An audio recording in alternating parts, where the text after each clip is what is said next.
اقرأ أخيا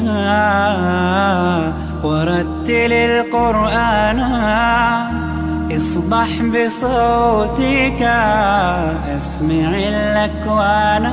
بسم الله الرحمن الرحيم.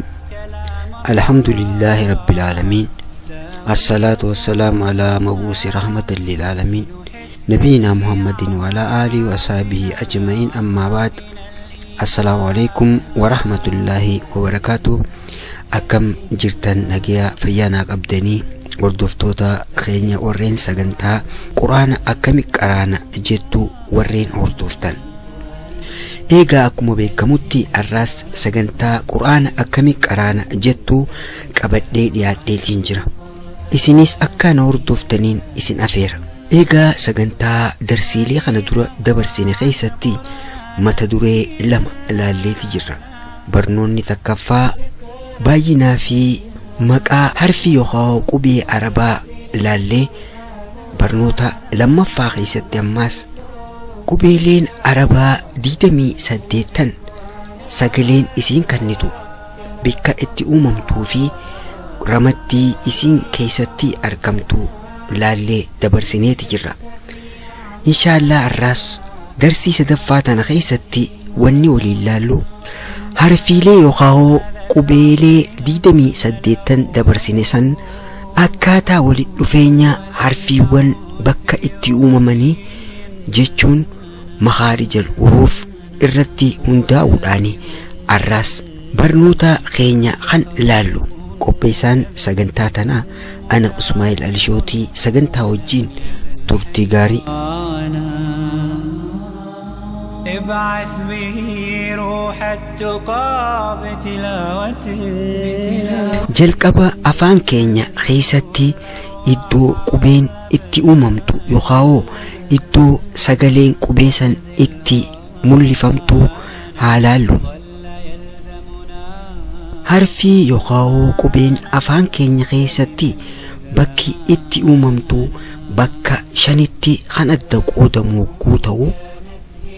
Isaanis tokkoffaan hidhii lameen, lammaffaan huruu jechuun ergoo afaan keessaa tan gubbaatii fi funyaan kan walitti qabatuun huruu jennaan. Kan sadaffaa arraba, kan afraffaa bakka qilleensi gabbahuun arrabaa fi ergoo afaan keessaa tan gubbaa jidduudha. Kan shanaffaa hokkee yookaan lagaa irratti sagaleen yookaan qubeen jennutu ni uumamti.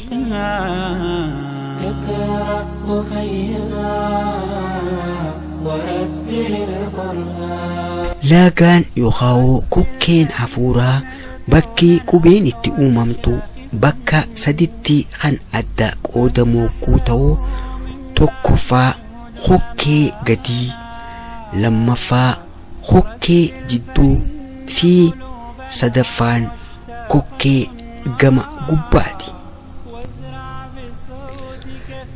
Bakki huruu jechuudhaan dabarsine yookaan ergoon afaan keessaa tan gama gubbaa bakka saditti adda qoodamti. Kunis kan duraa ergoo afaan keessaa tan gara hokkeetti dhiyaattu, kan lammaffaa ergoo afaan keessaa tan gubbaa jidduu isii, kan sadaffaa ammaas ergoo afaan keessaa tan fuula duraa tan ilkee gubbaatiin wal tuutu jechuudha. Tan dabalataa ergoo afaan keessaa tan gama jalaa bakka ilkee gama gadiitti argamtu.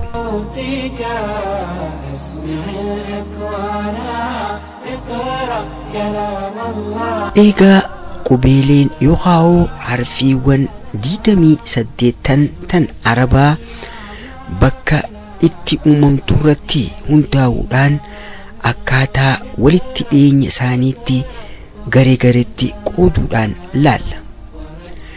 Garee duraa qubeewwan yookaan harfiiwwan hidhii irratti uumamtu hogguu ta'u, baay'inni isaanii afuri. Isaanis qubee faa, qubee yookaan harfii waaw, harfii baatii fi harfii miim.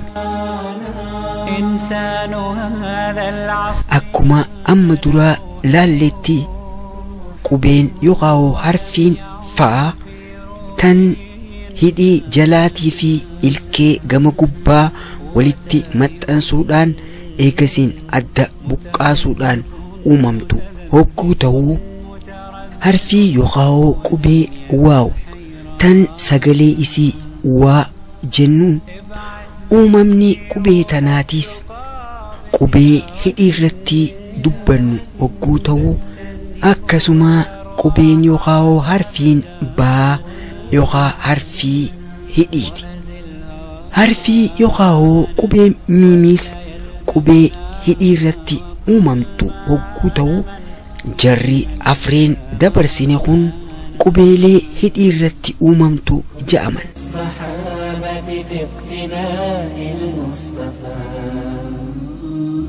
Walitti dhufeenyi qubeelee afreen garee tana keessatti argamanii qubeewwan hidhii irratti uumaman hogguu ta'uu, asxaan adda itti ta'an ammaas harfiin yookaan qubeen faa kokkeen teenya banamtee huruu fi arrabni adda fagaatanii hafuura afaan keessaa gadhiibuudhaan kan uumamtu hogguu ta'uu, harfiin waaw yookaan tan sagalee waa nuuf kenniti jennu yeroo isii jennu yookaan dubbannu hidhiin teenya walitti dhiyaattee kan adda banamuun uumamu hogguu ta'uu, qubeen baatii fi miim ammoo asxaa xiqqoo takkaan garaagarummaa qaban.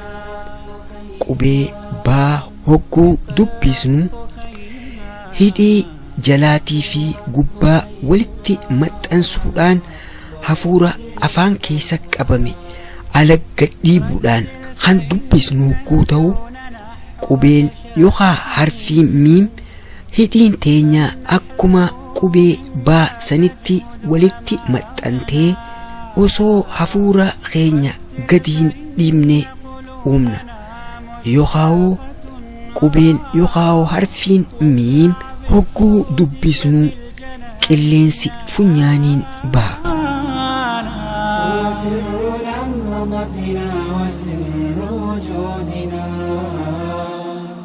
Eegaa hordoftoota keenya kabajamoo warreen sagantaa peejii haqaa hordoftan, sagantaan teenya tan quraana akkamitti qaraana jettu tan arraa kana fakkaatti.